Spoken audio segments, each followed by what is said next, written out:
بسم اللہ الرحمن الرحیم۔ حدیث نمبر 450 جمعۃ المبارک کے دن کی فضیلت۔ اللہ اکبر۔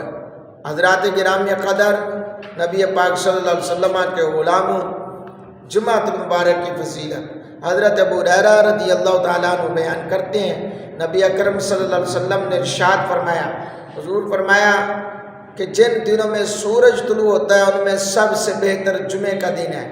اسی دن حضرت آدم علیہ السلام کو پیدا کیا گیا، اسی دن انہیں جنت میں داخل کیا گیا، اسی دن انہیں وہاں سے نکالا گیا، اور قیامت بھی جمعے کے دن قائم ہوگی۔ حضرات گرامی قدر، جمعۃ المبارک یوم الجمعہ، کعب بن لوا اس دن لوگوں کو جمع کر کے ان سے خطاب کیا کرتے تھے، اس لیے اس کا نام یہ رکھا گیا۔ اس کی ایک وجہ تسمیہ، کیونکہ زمانے جاہلیت میں یوم العروبہ کے نام سے پکارا جاتا تھا، تو اس کی ایک اور وجہ تسمیہ یہ ہے کہ اس دن لوگ نماز کے لیے اکٹھے ہوتے ہیں، لہٰذا اسی مناسبت سے اسے یوم الجمعہ کے نام سے پکارا جاتا ہے۔ ہجرت کے پہلے سال بلکہ ابتدائی دنوں میں نماز جمعۃ المبارک فرض ہوئی۔ حضور علیہ السلام نے ہجرت کے بعد پہلا خطبہ جمعہ قباء نامی بستی میں ارشاد فرمایا، اب یہ بستی مدینہ منورہ کا حصہ یعنی محلہ بن چکی ہے۔ حضرات گرامی قدر، یوم جمعہ کی فضائل، یوم جمعہ کے فضائل کے حوالے سے حدیثیں سماعت فرمائیے۔ حضرت ابو ہریرہ رضی اللہ تعالیٰ عنہ نے بیان ہے کہ حضور علیہ السلام نے ارشاد فرمایا، ہم پچھلے ہیں اور قیامت کے دن پہلے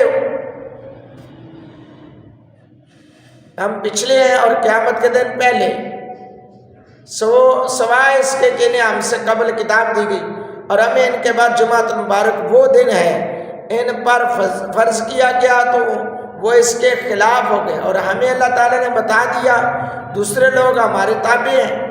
یہود نے دوسرے دن ہفتے کو متعین کیا، نصارہ نے تیسرے دن کو اتوار کو مقرر کیا۔ حضرت سعد بن معاذ رضی اللہ تعالیٰ عنہ فرماتے ہیں، جمعۃ المبارک کا دن تمام ایام کا سردار ہے، اللہ تعالیٰ کے ہاں سب سے بڑا ہے، حتیٰ کہ عید الاضحیٰ عید الفطر سے بھی بڑا ہے۔ قابل غور بات ہے حضرات گرامی قدر، ان حدیث سے جمعۃ المبارک کی فضیلتیں، عظمتیں نکل رہی ہیں۔ حضرت آدم علیہ السلام کا خروج جنت، اللہ تعالیٰ نے جب حضرت آدم علیہ السلام اور آپ کی زوجہ حضرت حوا رضی اللہ تعالیٰ عنہا کو جنت میں داخل کیا اور ان پر پابندیاں عائد کی جن کو وہ ملحوظ خاطر نہ رکھ سکے، تو اس کی پاداش میں جنت سے ان کے اخراج کا واقعہ بھی جمعے کے دن پیش آیا۔ جی ہاں، یعنی کہ اتنی فضیلتیں ہیں جمعۃ المبارک کو۔ اللہ تعالیٰ ہم سب کو نبی پاک صلی اللہ علیہ وسلم کی سیرت پہ عمل کر کے اپنے اعمال کو سنوارنے کی توفیق عطا فرمائے، آمین۔